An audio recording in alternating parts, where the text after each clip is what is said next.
Papua New Guinea is poised to exploit a huge reserve of natural gas. US giant ExxonMobil is the major operator of the Papua New Guinea Liquefied Natural Gas Consortium. Over $19 billion has been invested in this gigantic project comprising extraction of gas, onshore and offshore transportation and liquefaction of gas in the Port Moresby LNG plant. GDP of the country will double with an annual delivery of nearly 7 million tons of liquefied gas to end customers. However, the gas field is located in the heart of PNG, far from the coast, smack in the middle of 2,800-metre highlands named the Hides. Gas has to be transported along a 300-kilometre pipeline to the LNG plant in the Gulf of Papua, and this through a region plagued by extreme topographic, geological and climatic conditions. The route traverses the heart of the highest mountain range in Oceania. SPI Kapag accepted the challenge of laying the pipeline.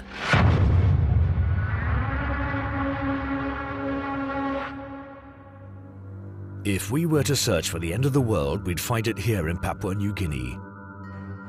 Don't look for roads, there are none, excepting a track built by SPI Kapag as a preliminary pipeline was laid in the 1990s. PNG, just north of Australia, counts 6 million inhabitants. More than 800 languages and dialects are spoken. Ancient traditions are still very present. Here it rains all year round, up to 9 meters of water annually. The rainy season lasts 5 months. 30 centimeters of rain can fall some days. 1 to 2 meters of rain can fall in a month. Local temperatures reach 30 to 40 degrees Celsius inland. Humidity is present everywhere on the island. Here, between marshes and mountains, through regions devoid of any infrastructure, SPI Kapag, subsidiary of Entrepose Group Vinci, must demonstrate its expertise and know-how as it undertakes such an extremely complex project. But beyond the engineering challenge, this project is all about respecting a balance between economic growth, social development and protection of the local environment, today and for future generations. In total, some 450 kilometers of mostly 32-inch diameter pipeline are to be laid.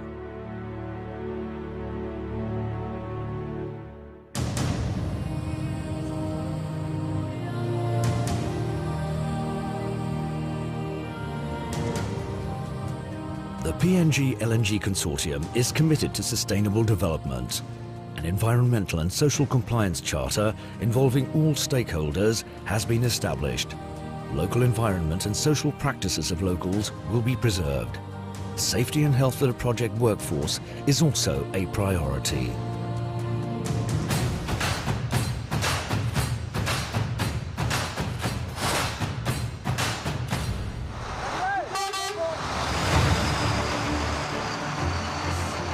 Work began in late 2010, 1 year after the contract was signed, and first phases of engineering, procurement of materials, mobilization and delivery of on-site equipment achieved. The project management team is based in Brisbane, Australia. An office based in Port Moresby, capital of Papua New Guinea, manages all administrative aspects as well as purchase planning and logistics. For this project, SPI Kapag mobilized more than 3,000 employees, including 600 expatriates from 35 different nationalities. 2,400 Papuan workers were recruited, of them nearly 1,900 from villages along the pipeline route.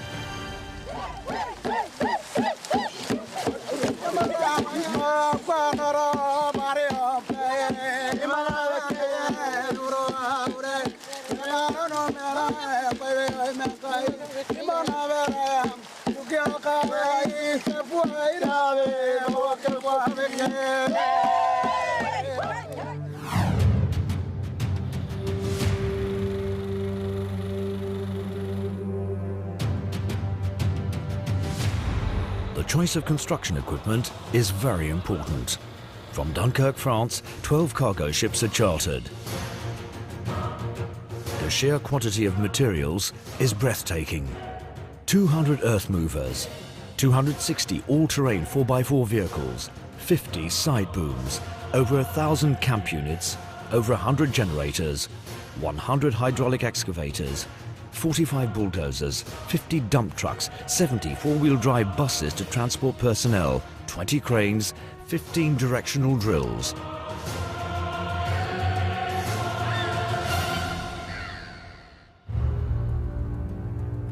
All this equipment is shipped over 24,000 miles to the Southern Hemisphere and port of call, Port Moresby.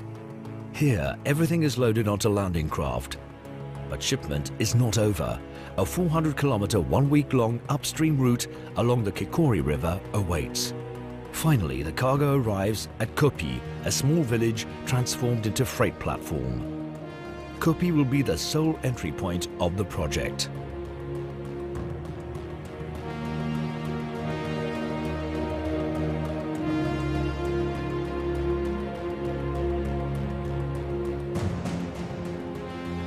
A bird's eye view of the route, a never-ending virgin forest gives an idea of the scope of the project.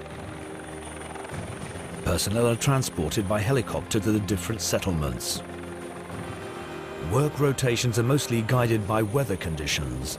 Here, nature decides.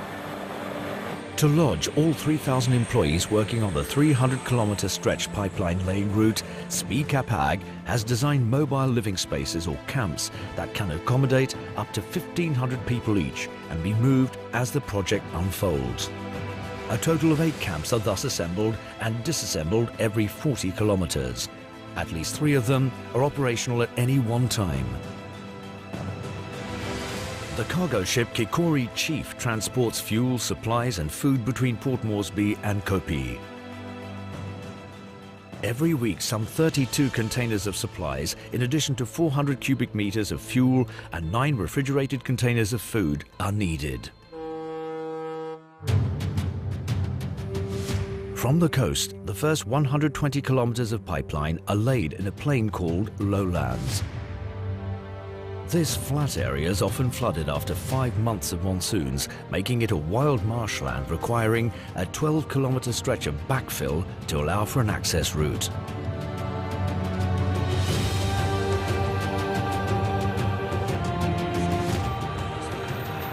For vehicles to cross the river, floating bridges must be set up. The population is sparse along this section of the route, here in an area of lush vegetation where the sea merges with the land. The next stage of the project runs through a 50-kilometer long plateau. Separating sea and mountains, this stretch is a prelude to what lies ahead.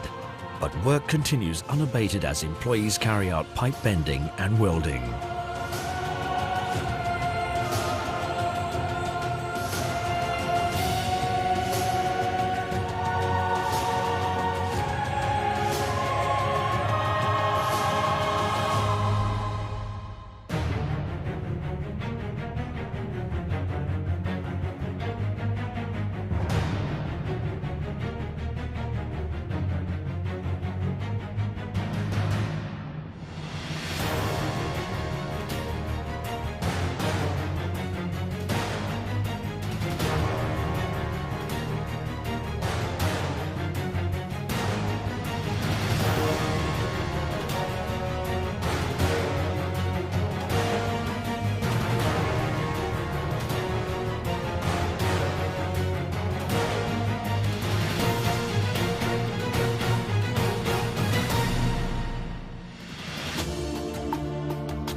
The backbone of Papua New Guinea lies straight ahead.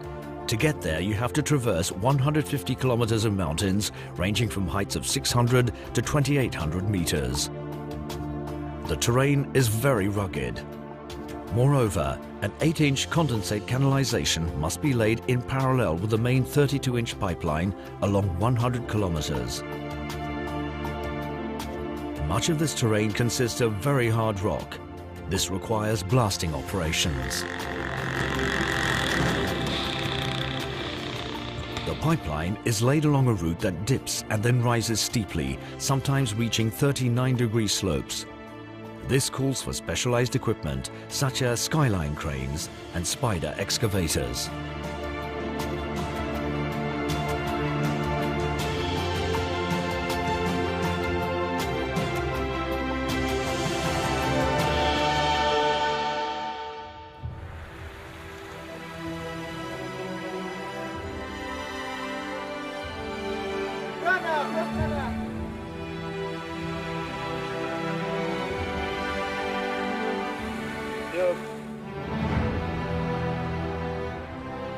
SPIE Cap-Hag capitalized on a project of this magnitude to set up a working conditions management and community development support plan for local populations affected by the pipeline. Leaders of the community were informed as works progressed to avoid conflicts that could slow down works.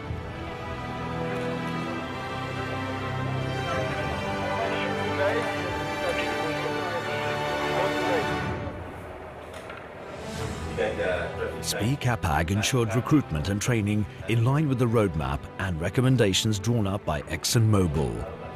A skilled and productive workforce capable of working collaboratively, showing mutual respect and upholding the ethical standards fixed by ExxonMobil was built up. When you want to shake it,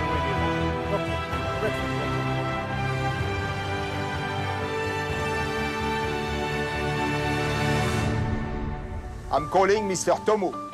With such a large and ethnically diverse workforce having to work in extreme conditions, occupational security was more than ever a major stake of the PNG LNG project. 28 million working hours were carried out with a frequency rate of less than 0.072, a total recordable injury frequency rate of less than 0.25, a gravity rate under 0.01. Thank you. And includes the safety supervisors program. These outstanding indicators confirm that foremen and managers at all levels were well drilled in safety procedures. The project was completed with 15 million working hours registered without work loss due to accidents. After 4 years of intense work, the construction phase is over. A new economic era in Papua New Guinea begins. Gas reaches the Port Moresby liquefaction plant. In May 2014, the first client LNG tanker embarks, 5 months ahead of schedule. Residual impacts of the project are dealt with. The local environment is restored.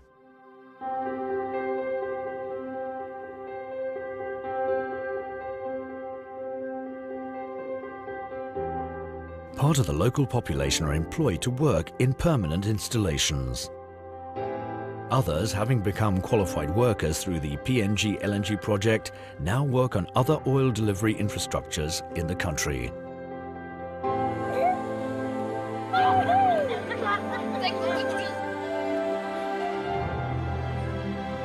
Execution of this project was for SPIE Cap-Hag a major challenge given the inherent risk factors and having been chosen by ExxonMobil. The men and women of SPIE Cap-Hag have once again shared their know-how and passion for a job well done. Together, they contributed to implementing the project and to the development of a nation. SPIE Cap-Hag, over 50,000 kilometers of pipeline laid in more than 50 countries and on 5 continents.